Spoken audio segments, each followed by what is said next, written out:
Ladies, two things are holding us back. Number one is education, is financial literacy. And taking accounting at Georgia Tech doesn't mean that you're equipped to get out in the real world and manage money. It doesn't. And frankly, my personal opinion is it's not taught, the practicality is not taught enough in the schools. The academic part is taught, but not the real world experience. So it's holding us back is the education, and number two, lack of confidence with managing money. What we'll talk about too is you see this confidence factor over and over and over again in women's issues, whether it's asking for a raise or trying to advance.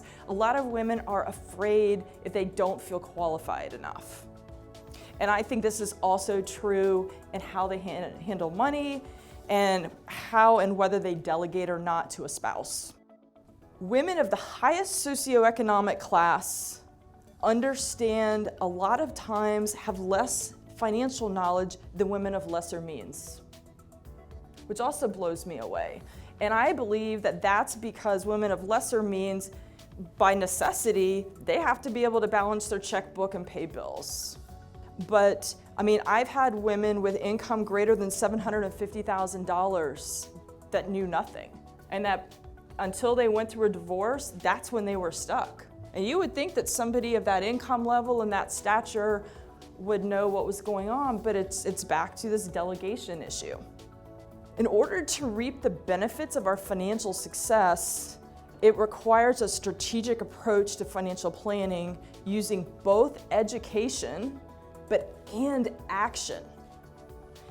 Again, I'm not asking you to have to take some Scheller corporate finance exam. I'm sure some of you guys do that all the time. I'm not asking you to compute your cost basis on the third tranche of your RSUs at work. This isn't like a complicated calculus problem. This is have some basic financial knowledge. It's not beneath you to know how to balance a checkbook, or with all the online tools right now, know how to download transactions and categorize them. It's not beneath you to know what your monthly expenses are. And by the way, that is the hardest homework item for every one of my clients, every single one of them. No matter how much money or how little they have, none of them have any idea on what their monthly nut is or what they monthly spend. It's not beneath you to know how much you're saving and where. So these are basic things, but most people don't know. It's like owning a business. You have to stay involved on the financials or bad things can happen.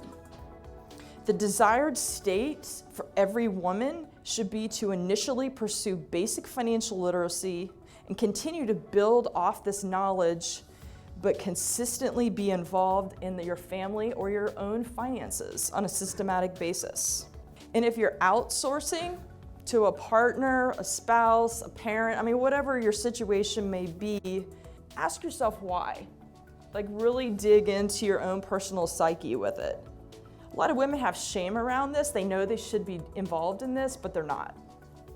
And again, I live in a judgment-free zone, but I guess I'm here up on the podium to preach a little bit about why systemically this is a problem.